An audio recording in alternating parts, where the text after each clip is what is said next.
Chapter 1. When the Giants Startle. America admits falling behind in the UAV race.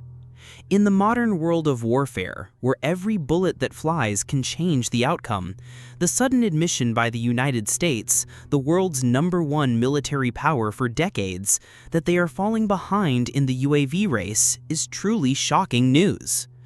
It is like an Olympic athlete who has long been accustomed to winning gold medals, suddenly having to admit that he has been surpassed by his opponent in the race.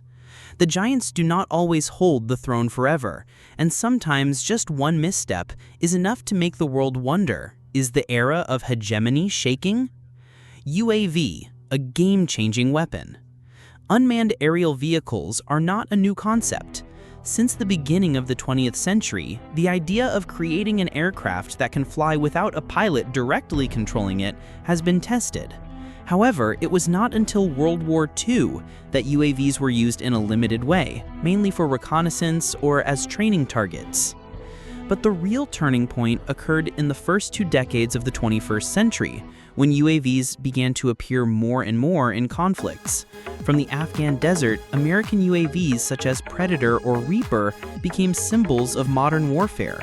Quiet, durable, able to fly for hours in the air, tracking every step of the enemy, then suddenly launching a Hellfire missile with spine-chilling accuracy.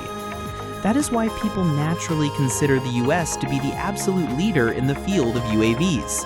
Hollywood movies, military documents, and even Western newspapers all build the image that the US possesses UAV technology that is almost impossible to catch up with.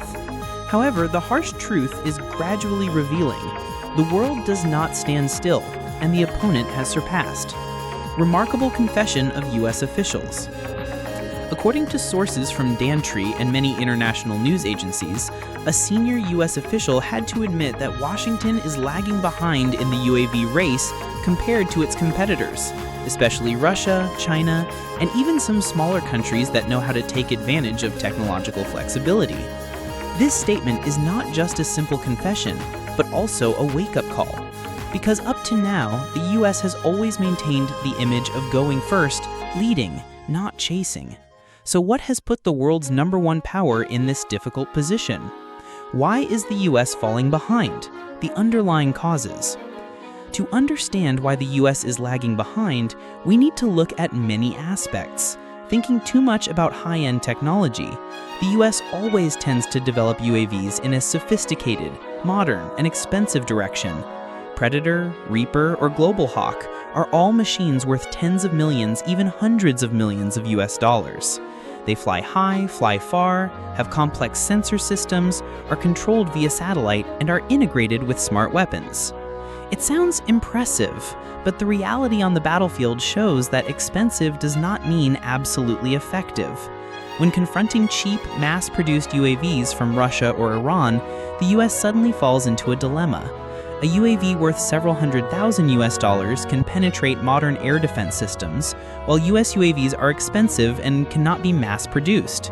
Passive and asymmetrical warfare. The US is used to overwhelming warfare, using superior technological power to crush weaker opponents. But in recent conflicts, especially in Ukraine, people have witnessed homemade UAVs, even commercial UAVs with bombs, that can also cause tanks and armored vehicles worth tens of millions of US dollars to go away. Here, innovation and mobility become advantages, while the US seems to not have yet adapted to the cheap but effective style of fighting. Fierce competition from Russia and China. Russia has demonstrated its ability to use UAVs in the war in Ukraine, especially with the Lancet and Geran 2 suicide UAVs, which are actually of Iranian origin. They are cheap, easy to produce, difficult to completely intercept, and create great pressure on the battlefield. Meanwhile, China has emerged as the king of civil UAVs, with millions of commercial UAVs exported all around the world. This civil technology is easily improved into military UAVs, making China a formidable opponent. Bureaucracy and slow innovation. Another reason why the US is lagging behind is the bureaucratic in weapons procurement and development policies. US defense corporations often focus on large contracts and huge budgets, leading to slow product launches and lack of flexibility. Meanwhile, the opponent develops fast, tests quickly, and puts it into the field immediately. Illustrative example: lessons from Ukraine. In Ukraine, people have witnessed a clear reality that with only civil UAVs costing a few $100, the Ukrainian army has improved them into UAVs carrying grenades, dropping them accurately on important positions of the Russian army. A typical example is that small UAVs can destroy an entire artillery system or logistics assembly area. This has made many Western analysts exclaim, "This is UAV warfare, not of billion-dollar machines, but of creativity and the ability to produce large quantities." The meaning of this lag. The US admitting that it is lagging behind is not just a technological story. It reflects a new trend of global warfare. If in the 20th century the nuclear arms race shaped the world order, then in the 21st century, the UAV race is changing the way we look at military power. And this time, the US is no longer in a monopoly position. Chapter 2: Why the US is lacking in the UAV race.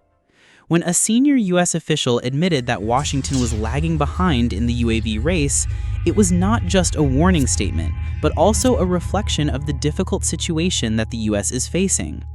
If we look back at the entire UAV development process over the past few decades, the US was once considered a pioneer with famous UAV lines such as the MQ-1 Predator or MQ-9 Reaper.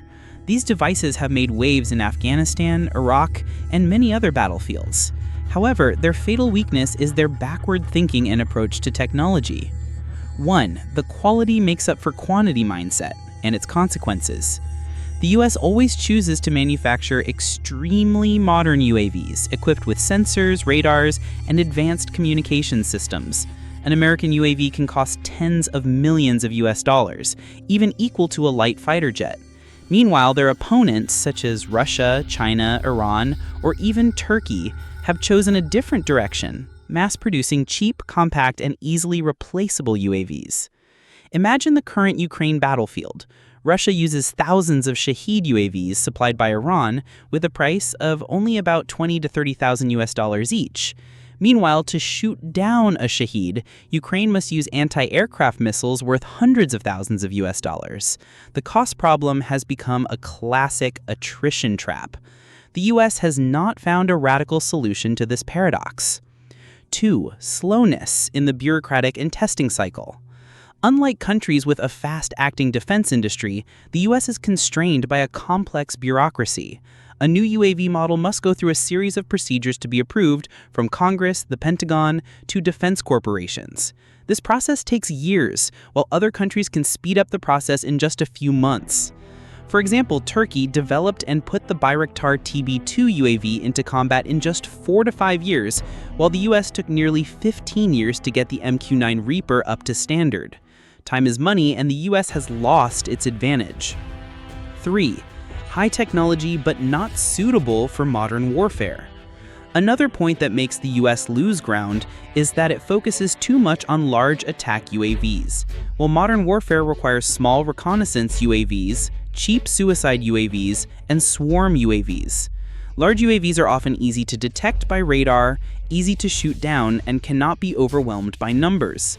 Meanwhile, Ukraine has demonstrated the incredible effectiveness of low-cost swarm UAVs when it has coordinated dozens of UAVs at the same time to overwhelm the Russian air defense system. This principle is similar to a small but large enough swarm of bees will make even a giant bear retreat. 4. Consequences of miscalculations. This backwardness has put the US in a difficult position. Not enough low-cost UAVs to support allies, not enough flexibility to respond quickly to the situation, and especially create a gap for opponents to rise up. Russia has demonstrated its incredible adaptability by using both imported UAVs and ones produced domestically. China has gone further, launching a series of diverse UAV models, from reconnaissance, attack, to suicide UAVs, exported everywhere at competitive prices. In other words, the US used to be the pioneer in the field of UAVs, but accidentally fell behind on the very path they initiated. Chapter 3: Results, Meaning, and Future of the UAV Race. 1. Immediate impact. The admission of U.S. officials is not only a warning, but also has great political significance. It shows that Washington must change its strategy if it does not want to lose its position as a military superpower. In the Ukraine war, the lack of cheap UAVs made it difficult for the U.S. to support Kiev. This means that the U.S. cannot create an overwhelming technological advantage as they did in previous wars. 2. Long-term impact. If the U.S. does not adjust in time, the gap in the UAV field between them and their competitors will grow larger. Once Russia, China, or Iran dominate the global UAV market, the U.S. will lose not only its military advantage, but also its market share in arms exports. This directly affects the U.S.'s economic and political position in the international arena. 3. Lessons of history. In the history of war, many times the superpowers failed not because of lack of strength, but because they could not adapt to change. France used to have the strongest army in Europe before World War II, but was quickly defeated by Germany's Blitzkrieg. The reason? France still kept the old way of thinking, while Germany innovated with new strategies. The situation of UAVs today reminds people of the stagnation of France in 1940. 4. What is the future for the U.S.? In order not to continue to fall behind, the U.S. is forced to change. One is to accept the mass development of cheap UAVs. The other is to create a technological leap that is enough to neutralize the opponent's advantage. However, both paths require time and determination. The worrying thing is that while the U.S. is arguing internally, its opponents are constantly increasing the production of UAVs at a dizzying speed. If we are not careful, the United States will, for the first time in modern history, admit that it is inferior in a key area of military technology. Conclusion: the UAV race is about more than drones. It is a measure of adaptability, strategic acumen, and the speed of technological innovation. The admission by U.S. officials that Washington is lagging behind is a strong warning. America can no longer afford to be complacent. The enemy has proven that it knows how to use cheap war to shake up a superpower. If the U.S. does not innovate quickly, it may be left out of the game it started. And for those of us who are interested in history and war, this is a vivid demonstration that in this chaotic world, the strong do not always win. Adapting quickly, being flexible, and knowing how to utilize new resources are the decisive factors. If you find this topic interesting, please like, share, and subscribe to History and War channel to continue exploring the mysteries and profound lessons from wars around the world. Because understanding the past is the best way to prepare for the future.